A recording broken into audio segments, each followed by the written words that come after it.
ஒரு குறிப்பிட்ட அசலானது 5% வட்டி விகிதத்தில் 2 ஆண்டுகளுக்கு பிறகு கிடைக்கும் கூட்டு வட்டி மற்றும் தனி வட்டிக்கான வித்தியாசம் ரூ. 1.50 எனில் அசல் தொகையை காணும்னு கேக்குறாங்க. கூட்டு வட்டி மற்றும் தனி வட்டியில இந்த மாடல்ல சம் கேட்டாங்களா? ஸோ ஃபர்ஸ்ட்டுங்க எவ்வளோ டிஃபரன்ஸ் குடுத்துருக்காங்க? ரூ.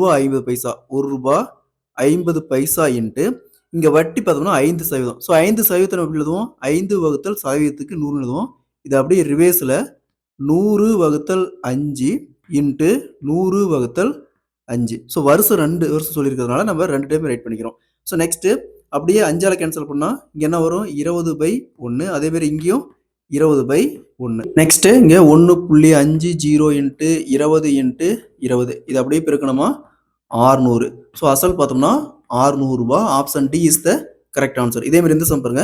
ஒரு குறிப்பிட்ட அசலானது 10% வட்டி விகிதத்தில் 2 ஆண்டுகளுக்கு பிறகு கிடைக்கும் கூட்டு வட்டி மற்றும் தனி வட்டிக்கான வித்தியாசம் ரூ. 15 எனில் அசல் தொகையை காண்கிறாங்க. இதே மாதிரி இந்த சம சால்வ் பண்ணிக்கிற ஆன்சரை கமெண்ட்ல போடுங்க.